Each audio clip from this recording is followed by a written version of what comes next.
Welcome back to our third Google Plus Hangout. We've got another set of amazing presenters who will be presenting at the ISTE conference this year. And today's topic is coaching. And obviously we're going to be talking about coaching coaches in EdTech.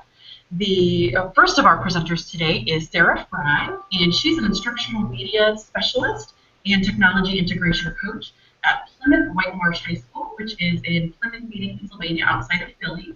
And Sara is very excited about ISTE being in Philly this year, so I'll let her tell you more about that. And our next presenter is Lynne Horiuchi, and Lynne is a senior instructional technology specialist at the Kamehameha School in Honolulu, Hawaii. And Lynne is also part of the ISTE EdTech Coaches leadership team. So welcome, ladies. Very nice to have you. Nice to be here. So a couple of just kind of housekeeping notes for our audience. If you'd like to ask us a question, there's you can switch between the kind of showcase that you see right now on the side panel. You can switch that to Q&A by hitting the little box that's got the little boxes inside of it. So it's kind of a square with squares inside of it. You click on that, and that will turn the showcase into the Q&A box. So feel free to click on over there and type in any questions that you've got for these wonderful presenters today, and I'll try to kind of catch those as they come in. We're going to be a little bit informal. I really just want these two to kind of talk about what's working for them and kind of what they've seen and questions that other people are asking them to share all this good information with you guys. So we're going to go ahead and start with Sara. Sara, take it away. Oh, wonderful. So we're both really excited to talk about some successes and maybe some watch out for moments in coaching tonight. The big thing that I'd like to talk about is just maintaining a coaching relationship, making sure that you're not the product demo person in your building or in your district, because that's not what you want to do. You want to help support your teachers really become empowered to do great things with their instruction, not figure out how to work an app. So one way to do that is to consider adopting a mentality of before, during, and after, so that your coaching isn't just a one session, like stop and figure things out. And that before, during, and after is kind of a cycle of a conversation. So before I meet with a teacher or co-teach with them, I might do some preemptive note-taking or do some investigation. Definitely reach out to them and ask what it is that they're looking for. Try to do a little bit of an investigation work, if you might say that, to see what it is that they're trying to do and the ways that I can help them. The during is that time that you're with that teacher. It might be planning a lesson together, or it might be looking at the curriculum and seeing what they're trying to do and how technology fits with their unit. Or it could actually be co-teaching. In my role, I do a lot of that. I'll go in and model something, not only for the teacher, but for the students, and then kind of hand off the spotlight to the teacher and hang out in the background and just offer support as the teacher needs it. So that during is like you're engaged in it. It's like the show. And then, of course, the after is when you go back to that teacher and you're like, hey, you did a great job, or I'm really glad that we talked about that. What do you want to do next? And that's usually how I phrase things, is what do you want to do next? Or how can we keep this going? As to make sure that they're still thinking of something, and it might be the same tool or it might be the same strategy, but more practice with it, or just using it with a different lesson or a different group of students. I'll have some teachers that start off and they know that maybe their period 2 students, they feel comfortable introducing something new. So we'll start off with them, and I'll say, hey, that felt good, didn't it? Let's try maybe period 3 and period 4 next. So keeping that coaching cycle going so that you're not just getting called when the internet goes down, because that's not really what you want to be in your building. I'm sure Lynne can probably attest to that too, that we do get called into those situations, but we really want to make it about learning and adapting ourselves to support those teachers in different ways. Yeah. Another way to just build those relationships is having conversations with your teachers anywhere and anyhow that you can. If you come across something, maybe you poke into their room if you have time during lunch or right after school and say, if you've got a few minutes, let's talk about this, or let's look at this. I think you could really do something great with this in your classroom. The beginning of the school year is really important to me. I have a really big staff of teachers. I have almost 140. So making sure they recognize who I am, and especially if they're new to our building, making sure they know where to find me or how to get a hold of me. So reaching out to them in person, but even just throwing a little note card in there if they have a mailbox in the front office with your contact information and when they can find you. Dropping by the staff workroom when it's convenient to you and be like, hey, how are you doing? Just making sure that your coaching relationship is a relationship and it's not always just all about getting new stuff out there. Mm-hmm. Lynn, do you have anything you want to add to that part? I would love to. The relationship is probably, it's the biggest tool that we have. And oftentimes when I'm starting with a teacher, it's not even about the tech. I'll walk in and say, hey, I know you have a child that's in college now. My son, and you begin to talk about something non-tech related, so you build that trust. And then you begin to walk around and notice, okay, what's going on, and maybe how can I help? Sometimes it's something small. I started off one time brand new at the school. This was a number of years ago, and was watching how some of my resource teachers were working, and noticed that they weren't too skilled in Excel. I showed them just a couple of little tricks to make their life majorly easier, and after that you begin to build that trust, and then so that works. Something small that can make a huge difference in their workflow or something that they're doing will help you build that trust, so they understand that you are there to help them and support them in any way, and then you begin to build and level and scaffold up. I found that worked just really well, whether it was talking about their child, or they like to cook, or something really good just to get your foot in the door and build that trust, and then after that you can begin to talk about tech and get an idea. So sometimes it's as simple as not starting with tech, but starting even with something else, yeah? And food also helps. Food does help. Doesn't it? Yes. Yeah. Cookies or, yeah. Yeah, so I started, my last name is Frey, so I always say, it's hard for me not to have a good Friday. But once a month I do Friday mornings. I do like a little breakfast spread. I pull out the coffee maker and I pick out some pastries on the way to work, and I try to focus it on one question or maybe one app that teachers are really excited about, like apps for formative assessment, getting away from sticky note quiz. Yes. We'll do that before school and like maybe into first and second block planning and prep, and I will feed them, and they will come. And they'll come. And But I love the fact that you mentioned, it's about building a relationship, and it may not even be about the tech. Mm-hmm. Something that I've heard from other people about is that sometimes we get pushed to solve problems, and by problems, maybe administration means people. So you might be asked to go help. You might be told to go teach that person how to do this, and we don't want to give off that I'm here to fix you vibe, or the this is what you're doing wrong vibe. So what Lynn was saying about building relationships and trust is really important. In our coaching model here, I am able to maintain confidentiality.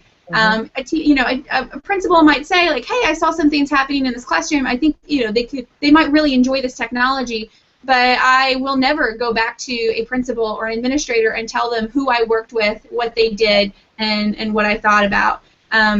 I am non-evaluative. I'm not an administrator, and I make that very clear to my colleagues, because they are my colleagues. I'm one of them. I'm a teacher too. So what Lynn said about, like, here we are to help you, that's what we do. My job is to make their jobs easier and for us to work together. It's not to, to cure someone or, make sure that they pass whatever administrative evaluation they get coming soon.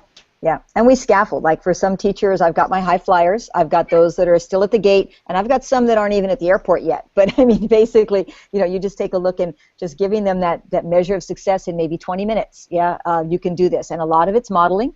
Let me do this for you first. Let me show you how it works now. Let's erase now. Let's see you go back and you take the next step, so that they feel that I've got their back. If it means, just going in and just giving that sense of reassurance, whether it's patting them on the shoulder, don't worry, we've got this. We're going to get through this. You're going to learn a couple steps, quick and dirty, very easy. You can do this, and they feel comfortable if they know that they've got me next to them. At least for the beginning, they're going to be okay. Yeah. So it's just, again, part of that trust, and then finding the right tool and the right fit. Last year at ISTE, we did. The coaches, we were superheroes, and so we talked about what's in your coaching toolkit. Yeah, what's in your tool belt, right? and what works and what doesn't. And it's different at every school. It's different with every division. I primarily work with elementary, but I have a team of coaches that I work with that service middle school, high school, and even Outer Island, preschool even. And it's different for every group of teachers. So you have to find what works best.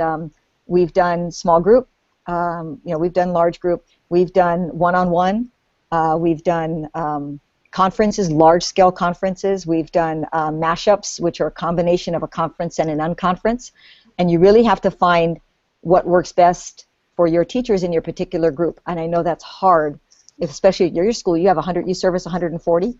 Yeah, we've got quite the staff. Wow. So it can be if you have some of those teachers that are not quite where they want to be or where they think they should be, some of them might feel like comfortable buddying up with somebody else in their department or their grade level, even if they're not quite at the same readiness level. You might say like, hey, well, I was going to stop by Mrs. So-and-so's room later. Why don't you come with me and we can sit together, and that way you guys can both talk about what you're doing in that class, and we can practice all together. Sometimes there is a little bit of strength in numbers, but Lynn, I think you're absolutely right, and you really have to know what your teachers' needs are and be able to focus on them. You know, in coaching, we do treat our teachers like our students, and you can't get up in front of a group of 30 and expect them all to stay on the same pace with you, especially with technology. So making sure that you're able to provide that individualized attention, whether it is with a few teachers at once and just saying, yeah, you got it, or if it is really one-on-one and you're modeling and saying, yeah, click there, just like I click there, and doing that works too. So one of the things that we did, our school went through our elementary division went through a one-to-one project this last couple years. Our middle school and high school were already one-to-one. And so for our elementary teachers, we had people at many, many different levels. And so one of the, we pulled out the SAMR model, basically to help them self-identify where they were. We weren't going to go in and say, yes, you're here, you're here. We showed them different levels, did different types of infographics, and just said, think about where you are in your technology usage and where you want to be. And it was just, it was amazing for me to see a teacher that was somewhat reluctant with tech. She had gone to ISTE, which was and loved it, was fabulous, came back all excited with lots of ideas, went to a smaller local conference, which was great because it was helpful from the large picture down to what's in the classroom.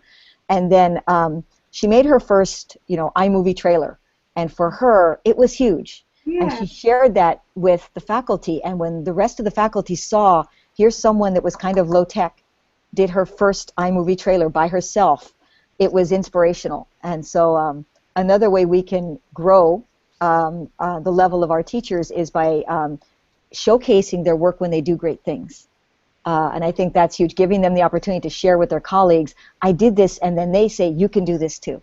And I found that was just a really a great takeaway, because then it was like, wow, you did that with Joyce. I said, I didn't do anything with her. She did that on her own, basically called me in just for a little bit of moral support. But it's giving them the confidence that they can take that next step, and then others begin to see, hey, maybe, just a little bit. Yeah? What do you think, Sarah? I love that. I was thinking about a teacher that I've done that before. I've emailed them really quick and said, hey, remember that thing you did? Would you mind if I gave you credit for it? Yes. At a faculty meeting? I wanted to show that off and use that as an example. They get tired of hearing me. Let them talk to you. I totally agree. We kind of have an unofficial motto around here with our professional learning that the knowledge is next to you, meaning that you go to your colleagues for answers. We love getting together at conferences like ISTE. You come back with so much energy, but throughout the day you don't even realize it, but your neighbor might be able to help you with that. Yeah. The teacher down the hallway might be doing something really cool that you could adapt to fit your teaching as well. Yeah. So it is great to kind of give literal high fives and put them on the stage as well. And I love the fact that you're like, no, I didn't help them with anything. Hey, I just gave them moral support. And I think that's, oftentimes when you do PD, that's sometimes tends to be where the breakdown is. They go to a conference or they go to something cool, and then they come back and maybe they integrate, but nobody else knows about it. So we've really tried at our school to try and have share-out moments. Hey, this is what I came away with. This is what I learned. I'm going to try this now, and that works really well. Or If I have a really cool idea or of a tool, I have my go-to teachers. You know, some of my several teachers, I'll say, do you want to try this? And they're like, yeah, go for it. I do it with them successfully, and then word spreads. Hey, you did this with so-and-so, can you do it with me? Yeah? So that's another way you can plant the seed, yeah? Yeah, speaking of, I was gonna have you talk a little bit more about the question you said this morning about Unconference, because you're kind of talking about peer learning. Yes. So you had said that was a question that came up in your Twitter chat this morning. Was that how do you help them learn from each other? Oh yeah. Do you want to talk, Sarah, about that? Go ahead. Sure. So we do during our back to school professional development days. We actually do. I have like the morning session. We have scheduled sessions where our teachers are teaching one another, and they are differentiated by level and by skill or app. Just like Lynn said, it's really great when you're able to kind of put the spotlight on them and say, go, show them what cool stuff you're doing, because those high flyers will really spread out those ripples and people will catch on. Plus, there's only one of you, right? So you can't lead 5 sessions at once. And then in our afternoon, we break out into our unconference. So if you've ever been to, an ed camp kind of style event, what we do is in our building we use a survey plus our professional focuses of our building, of what we'd like to improve on. And so we gather that survey data and those kind of elements that we know we want to work on, and we literally identify the rooms. We get them set up. They are unstructured. We do like to have technology available. That way, if somebody wants to throw something up on a screen really quick or send out something, but we don't have any canned presentation. Nobody is assigned to a specific location. There are a few of us that kind of roam around and kind of just say, see how things are going. But the whole style of it is that it's conversational and it's casual. That you're going to kind of just check in with each other and maybe pick up something new. And that, if a conversation has died or you've gotten what you wanted out of it, then move. Go to a different room or go find a different conversation that you can either start or listen in on. It worked so well for us as a larger event that we've actually embedded it into our faculty meetings throughout the year. So I would say maybe once every other month, we actually schedule it for like the last 15 or 20 minutes of our faculty meeting, and we say, okay, it's time for we call it birds of a feather. It's time for our birds of a feather. We put up the topics on the screen, and then we always have like 3 or 4 rooms that are kind of like potpourri, like we didn't think of this, but you did.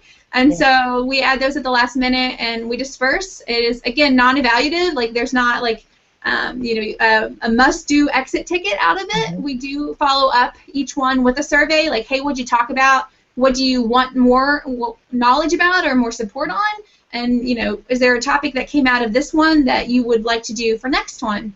Yeah. We also use that data from our unconference to really plan our professional learning opportunities, too. Because if there's a lot of conversation about it, that means they care about it. Yeah. So maybe if they are talking about the learning management system, I can see who is in on it. I can ask who is in on that conversation, and maybe one of those teachers is willing to kind of facilitate a little session and help others with it. Or maybe I need to reach out to more teachers and help them with that. So it does give us a lot of good data too. Lynn? So we do. We did an unconference. Well, we did with a mashup, which is kind of a combination of a conference and unconference, a couple times a year in the fall and in the spring. And basically, the first 2 sessions are planned. We basically, based on what our teachers have asked for, K-12, Google Apps for education, maybe iOS, particular apps for particular subject matter, whatever it might be, web tools. So we have like maybe 4 or 5 different sessions. Our team will get together, and we'll plan the first 2 sessions. Then we have a break. And then the next sessions, we give them time to go through and figure out what they want to do. So we have a traditional unconference board. They'll write down what they want more information on, and it could be based on what they heard in the morning, the first 2, or it could be something totally different. Put them up on the wall, and then break up into groups. And so our teachers have really liked the unconference style, where it's just you sit down, someone may lead the question, we'll have, okay, this is what the topic is. If you wrote it down and you put it up there, be prepared to ask the first question. And then you just, it's just engaging. And I think it really speaks to the fact that teachers, it can be a very isolating profession, right? You're in your classroom with your kids.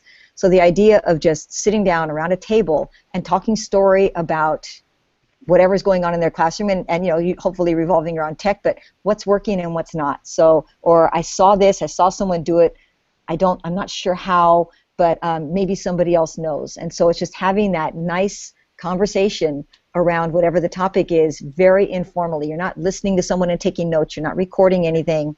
It's just, yeah, it's up there. Yeah, I totally agree with that. And I'm thinking of, again, I have a really big staff in our building, and when we got our survey data from the last one, we had a health teacher teaching or like helping a teacher in like in math, and they never see each other in the building, and they're never partnered up in department meetings or anything like that. But he was using formative assessments in a way that she hadn't seen yet in her department. So we just gave the opportunity for new relationships and new conversation. That's so, huge. You know, I can reach out to those teachers and be like, let's try this. But sometimes just hearing it from somebody else gets them even more excited about it. And then, you know, I can say, oh, you know, I heard you talking to Ryan about that. You know, call on me if you want me to come to the classroom and show you. But I'm so glad that you kind of made a new friend in our building. Yes, that's very, very true. I think we've got maybe a third left of our time. One of the things I wanted to ask you, Sarah, or anybody that's out there that might be listening is, you know, what are some of your struggles? I think when I ask, you know, what do we struggle with as coaches, one of the things that comes up with is time, right? Teachers will say they don't have time. I look at my schedule, you know, where am I going to find the time? So it's kind of like time seems to be a culprit. Administrative support sometimes can be a culprit. I've heard coaches talk about that. How do you get the administrator buy-in? What other kinds of struggles do you see in your coaching profession? I think, you know, time is probably the biggest one, and then also maybe it's just me, I don't know, but maintaining that like I'm on your side mentality. Because in my role, you know, sometimes I am the first to know about, you know, well, when are we getting these new devices, or when is this happening, and just making sure that I'm there to support them and say, you know, I understand what you're saying. But I'm not really a go-between. I'm not like I might not be able to fix that with a magic fairy wand. But I'm going to do my best to make sure that your students and you are supported in the classroom. So making sure that, you know, you kind of balance that well. That you, again, those are your colleagues. They're your friends. You're trying to support them with time. I know. You know, my schedule is completely flexible, so I'm really blessed that way. So that, you know, I can go in anybody's class anytime they want me, pretty much, because I don't teach. You know, I don't have a class roster. I don't teach. I do know that, you know, some coaches are only part-time coaches and they really struggle with that. Like, how do I go see this teacher when their planning period is when I'm teaching? And I know that's a big struggle. So I'd love to have some more conversation with anybody about that. Like we've already talked about, trying to make the most out of those relationships. You know, if you're fortunate, maybe your administrator is willing to provide some release time. We've had that opportunity in our district where, you know, schedules didn't match up, and the teacher was really really passionate about the initiative that she wanted to do in her classroom. It was a math teacher, and she wanted to do more screencasting, like with Show Me and Edu Creations in her content. But her schedule just wasn't allowing for anything outside of the regular day. So our administration actually had coverage for her for a period, so she could come sit with me and do that. So, you know, if you're in that position where you're kind of stuck, maybe look to that and say, you know, is there any way you could, if there's a sub in the building, have them pulled for so-and-so's class that day? This is what we had. This is what our goal is, and we just need half an hour to sit down together and do it. You know, sometimes before and after school, it's just not feasible, you know, with teacher schedules. They have a lot on their plate, So I agree. That's the key is also, you know, admin support and getting their buy-in so that they do see the benefit of it. And then just using different types of techniques. Sometimes a lot of my teachers are still looking for that handout. Okay, so you need me to do this. So step 1, step 2, so a lot of screenshots. So I guess, you know, and the key is part of it goes back to the relationship and then listening to fill their needs. If this is all you need, yes, I can shoot that to you tomorrow. Here's your handout in digital form, in printed form if you want it, and getting back to them right away. And then sometimes just trying to find that, okay, is it 15 minutes, is it 10 minutes? But it's hard.